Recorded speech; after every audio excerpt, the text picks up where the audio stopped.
ಸಪ್ನಾ, ನಿಮ್ಗೆ ಯಾವ್ದೋ ಲೆಟರ್ ಇದೆ ನೋಡಿ.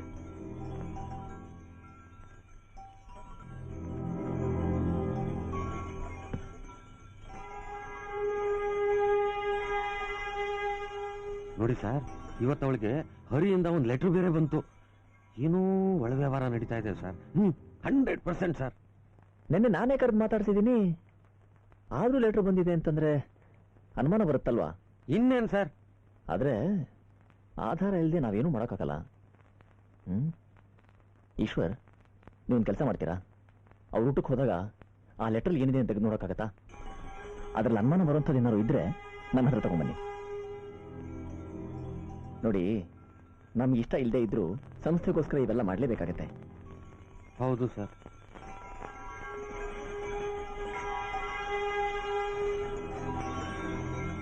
ಬನ್ರಿ ಹೋಗೋಣ ಊಟಕ್ಕೆ.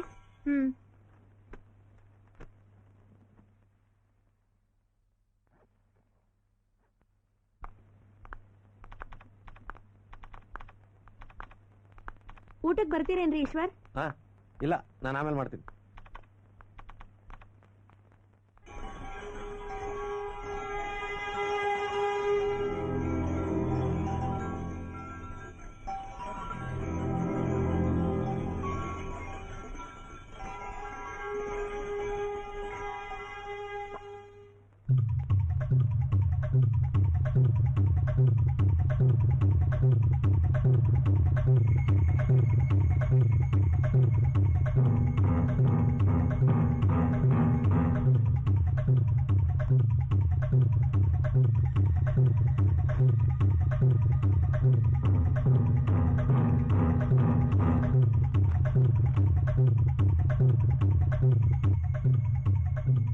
ಮಿಸ್ ಸಪ್ನಾ, ಇವತ್ತು ಸಂಜೆ 6 ಗಂಟೆಗೆ ಹೋಟೆಲ್ ಸವೇರಾ ರಿಸೆಪ್ಷನ್ನಲ್ಲಿ ನಿಮಗಾಗಿ ಕಾಯುತ್ತಿರುತ್ತೇನೆ.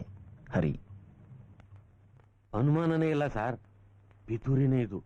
ಅಲ್ಲ, ಸಂಬಂಧಿಕ ಅನ್ನಿಸ್ಕೊಂಡವ್ರು ಯಾರು ಇಂಥ ಹೋಟ್ಲಿಗೆ ಇಷ್ಟೊತ್ತಿಗೆ ಬಾ ಅಂತ ಲೆಟರ್ ಬರೀತಾರ? ಮನೇಲೆ ಮೀಟ್ ಮಾಡ್ಬೋದಲ್ಲ? ಯಾಕ್ರಿ ಸಪ್ನಾ, ಏನ್ ಯೋಚನೆ ಮಾಡ್ತಾ ಇದ್ದೀರಾ? ಆ ಹರಿಯ ನನ್ ಕರೆದಿದ್ದಾನಲ್ಲ, ಅಲ್ಲಿಗೆ ಹೋಗ್ಲೋ ಬೇಡವೋ ಅಂತ. ಹೋಗ್ ಬನ್ರಿ. ಈಶ್ವರ್, ಈ ಲೆಟರ್ನ ಜೆರಾಕ್ಸ್ ಮಾಡಿಸಿ ಅವಳ ಬ್ಯಾಗ್ನಲ್ಲೇ ಇಟ್ಬಿಡಿ. ಆಗ್ಲಿ ಸರ್.